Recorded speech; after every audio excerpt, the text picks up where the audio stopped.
Hey, Jordan Valley Church, Pastor John here. Wanted to update you guys on two things real quick.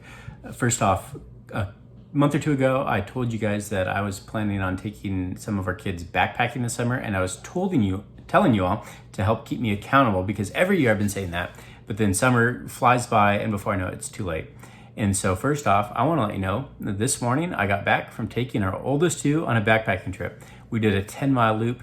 They did awesome. It was beautiful.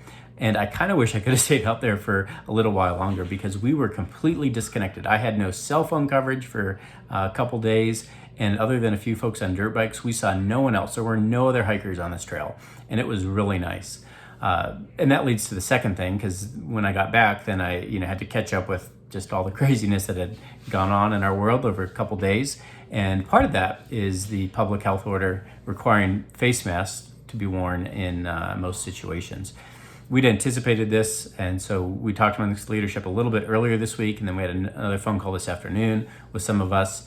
And out of that, want to say that if you come to worship tomorrow, please wear a face mask in accordance with that public health order.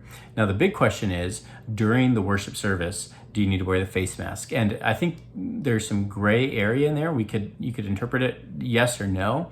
But the leadership at Jordan Valley Church, we've decided that really wanting to follow the spirit and the intent of that order, to ask people to wear their face coverings during the worship service, at least for this next Sunday, and we're going to continue to evaluate how things go.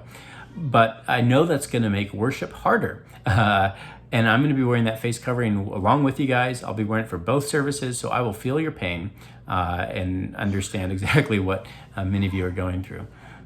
The big thing, though, that I wanted to talk about in regards to this was that we need to maintain the unity that we have as a church.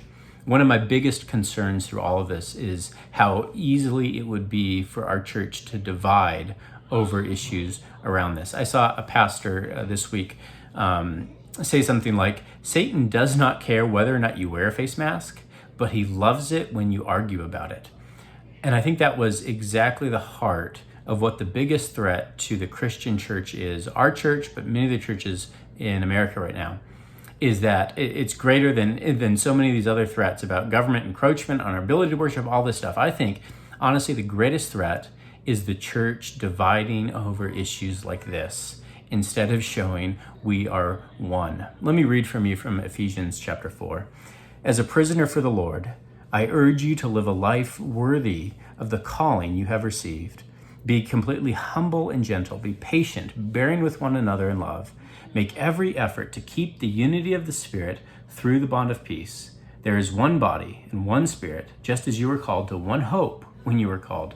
One Lord, one faith, one baptism, one God and Father of all, who is over all and through all and in all.